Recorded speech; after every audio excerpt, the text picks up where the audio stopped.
Okay, so for those of you who are going to do the challenge with me on my book of fabulous inspiration, I'm going to choose something really easy to start off with, and I'll put the photo up online so you can look at it.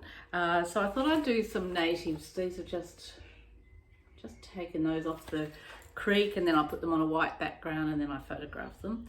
But I'm going to do these because I'm just looking at the shapes, and then ultimately it's not going to be a masterpiece. This is all part of, I have to loosen up. I've been doing oils, I get so tight, and then and yet I do when I do the works on paper and I tear up things and use different mediums, I feel so much more free. And so this is for you as much as for me. Okay, so I'm going to do, I might do this one. Okay. And this is when it's really good to look at the actual detail. And this is why art is so good, because you're really observing. Okay, so this one, all right, and what I'm going to do is a limited palette. So if you write this down, it's ultramarine blue, where is it? Ultramarine blue. We've got any blue and any yellow and any red, really, but really we'll just do the ultramarine blue, the red gold, yellow oxide. So there's an orange blue, yellow oxide, and we'll do, I do love burnt sienna, so we'll do those. Now with that you'll be able to do something fabulous, but that's where I'm going to start off. And what I'll do is I'll just, I don't know, I haven't done it for a while, but I'm going to just use the picture, and I use the picture, lost it now. Okay, and just, this is not a fabulous piece of paper, but you should be able to see it all right. Bring it forward, you see it? So all I'm going to do is really with a charcoal, and this is an okay paper, it's a bit damaged because I've been to the beach and back a few times. Okay, and I'm just going to look at the shapes. So, and where they are, this is actually a nice composition for a non-photographer, but really look at the shapes and the shadows and a reason to put a mark. We're not going to focus on the vase, which is only at the bottom. We're just going to say that they're floating. We can put a vase or something in later. But if you really just look at the shapes, all right? So I'm just going to look at the shapes, don't judge. And it doesn't matter if there's a mistake. And I'm just going to put these shapes in, and you can do as much detail as you want. Sometimes it's not much point because you end up going to paint over it anyway. So really looking at the shape and drawing, all right? Don't worry too much about anything. Now, because it's a paper, you can come in later and do cut in, or you can leave the paper. I like to leave some sections of the paper. But if you draw all over it, then it's basically stuffed. Okay, so I'm just going to do this and this sweep here of the main frame, really, and then you can put the other bits in later. So I'll continue on with this. I'll put it onto fast motion so you can get an idea, and that I'm just going to get this blocked in, and I'm going to use charcoal. I'm going to use some Conti or chalk, different color chalk. I'll use oil pastel and some washes. So I'm just going to do it really lightly, and it'll probably look absolutely shit, but what happens is I can then use it as a base and then put something else over the top. I might even glue other old paintings over the top. So it's not about getting tight and all that. It's just a matter of freeing up, observing, drawing, practice, practice, practice. Okay? All right? Stay tuned.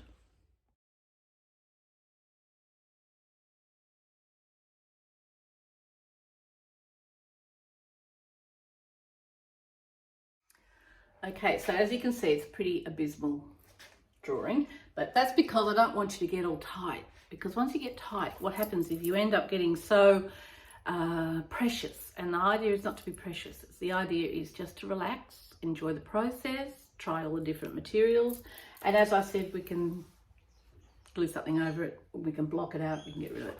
So I've got, I'll just go back a little bit.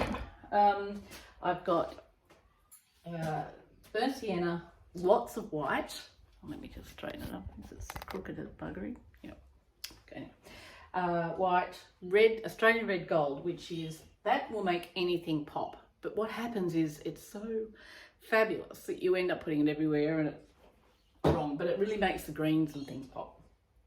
And ultramarine blue. So, okay. So of course I don't have Payne's grey, so I'm going to have to make do. The first thing I'm going to do is I'm just going to mix the paints. Now with these 3 colours plus white and Payne's grey, you should be able to mix 1 trillion colours, not just blue and yellow and bits of white and all that sort of stuff. So one of my artists, Elizabeth Sullivan, has just done this and in a fantastic example, but also you can do it. I think you should do it on the kitchen table, get some paper, get the colours, and you should do this with every colour, write on it and tell it what it is. Okay, so all I'm going to do, because I have no idea what I'm going to do, is I'm just going to get the colours I've got and I'm going to just put in, I might get in some colours just to see, just a block in colour. All right, so I'm going to do green leaves because why the hell not? And every time you touch, see this is, every time you touch your palette, just move the colours a bit. You know when you go to Bunnings, I've said this a million times, if you go to Bunnings and you put, you see this huge tin of paint and they put 1 drop in. That's how important it is to mix your colours and just the subtle tiny difference. Okay, so I've come back and I've touched the palette again. Look, same 2 colours, same 2 colours. Okay, come in again.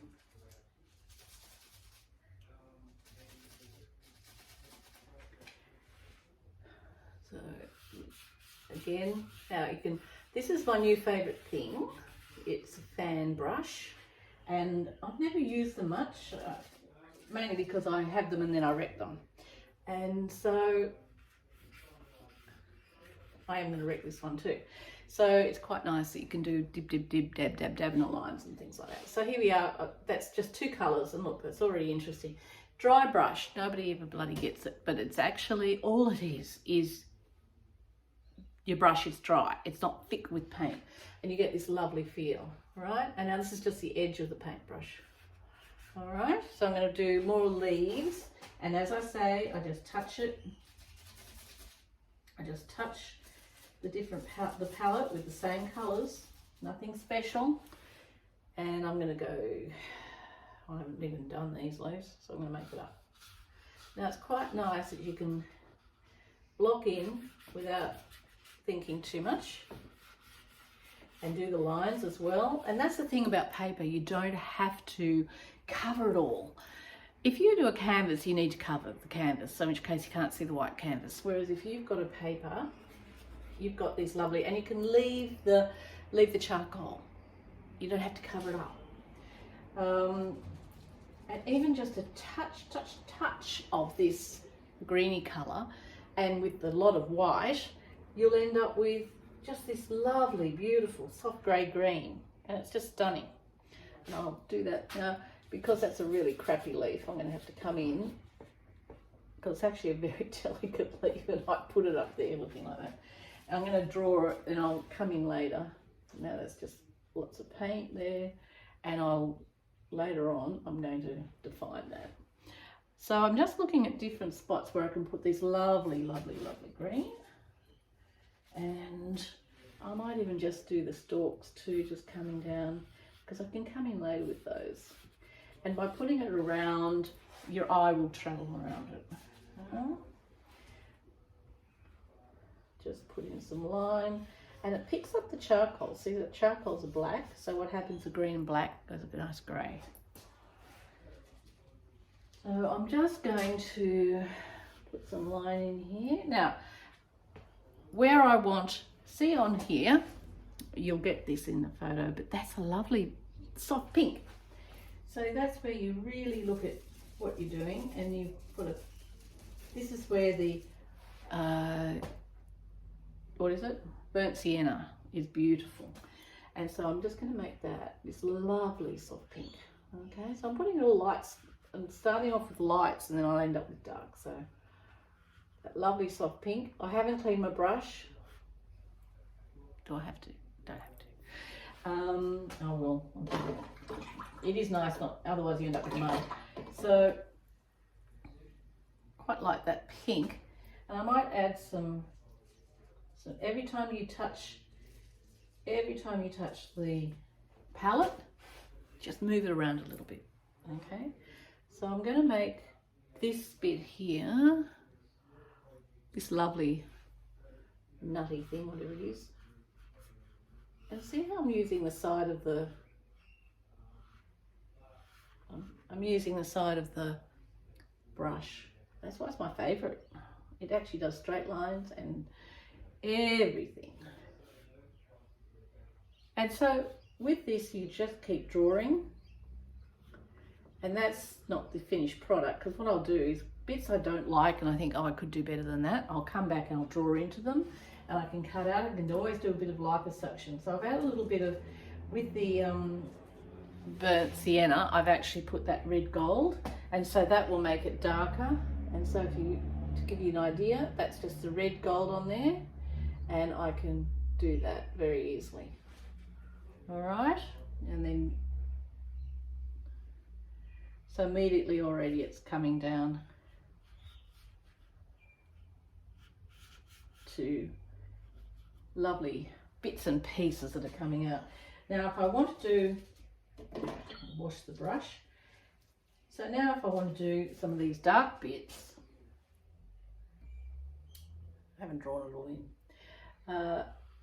Look at that. Look at that beautiful colour. That's a brown. Now that's just the red, that's just the burnt sienna and ultramarine. All right. So if I'd gone and bought that at the shop, it would be flat and crappy. And now what I did then is, for this, I actually moved the brush around, and because I hadn't cleaned it, it's got all this dirty stuff on it. But see how I moved the brush so you don't have this really strong straight line. Right, so then it gets these lovely bits and pieces and you think, oh, I like that. And the idea is not to look too tight. Don't make it look as though you've tried too hard. So I've got some, again, I go to the palette and I'm actually then doing a, changing it, putting more blue in it. That'll make it darker. Don't use black either, right? So I'm going to put this in here so it's darker. It's a really lovely, that's a really lovely colour. That's grey, bluey black. Don't even know what that's attached to. Oh, right there. And that comes down there. And this is when you can redraw things, because you thought, oh, that was a pretty crap, I didn't do that very well. And then you can draw back. See, again, dry brush. And these all coming together. This is only 3 colours, and I haven't even done it properly yet. So I'll do some more, again, changing the colour as I go. And this is a real cock up, I wasn't concentrating. So I'm going to put this in. And because it's quite luscious, it's all about this sexy stuff happening, and it goes over the top of that. And I'm just going to make this like that so that I can draw it again. Now I can draw this later with a white conti or something to get the more fabulous. So now I've done that the wrong colour. That's supposed to be, this is supposed to be like that. But you're getting the idea, okay? So now I'm going to go back and I'm going to make that bit lighter. Just by this bit here. And look at that, that's got that mix of the colours in it, and it's that lovely grey with a bit of the raw burnt sienna. Don't even know what that's attached to. God, who knows. Anyway, so as it evolves, you can put light touches and everything, but if you do too much, you'll get too tight, all right? So I'm just going to keep going with this, and then we'll see what happens.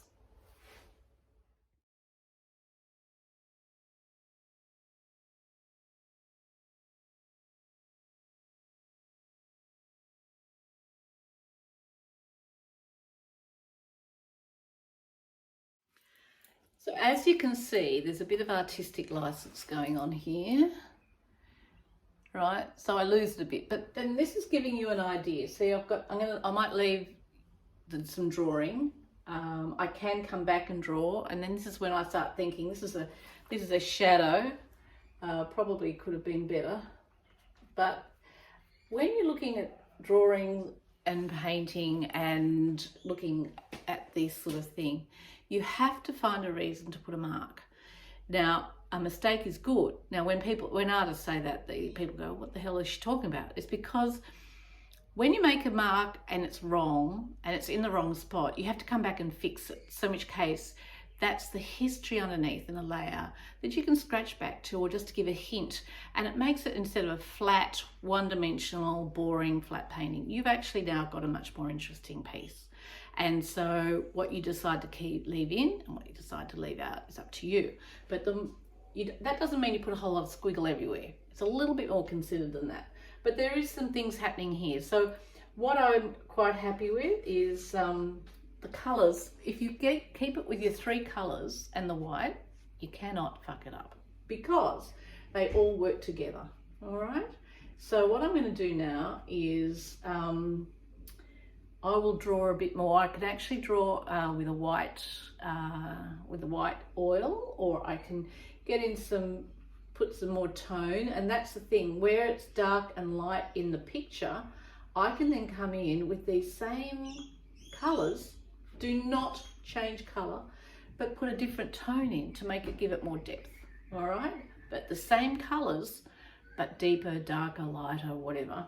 And contrast, decide whether you want to have a contrast, decide whether you want to have white spaces, whether you want to have fill in the background. It's totally up to you. So what I'll do is I'm going to put this online, this photo, and I want to see what you come up with, and you will be amazed that everybody will be different. And what I'll do then is I will then do the next stage, which we could ultimately I'll do some more, bit of fart assing around, and then drawing and things like that. And then we might do some collage. And this is all part of what I would have done with my workshop if it hadn't been, it's going to be cancelled at the end of September, which don't worry, I'm coming back to you. So yeah, this is all about finding a reason to put a mark. Look really closely at the image, look at the detail, lights, darks, contrast, how you're going to apply the paint. Not all one hard, strong brush, light brush, line, solid paint, all of that. And you will find that you will be really happy. And you don't have to do it on a good piece of paper. You don't have to use the colours that I've got. Just use just use a blue, a yellow, an orange, red, and white. And you will it will be all harmonious. Can't wait to see what you do.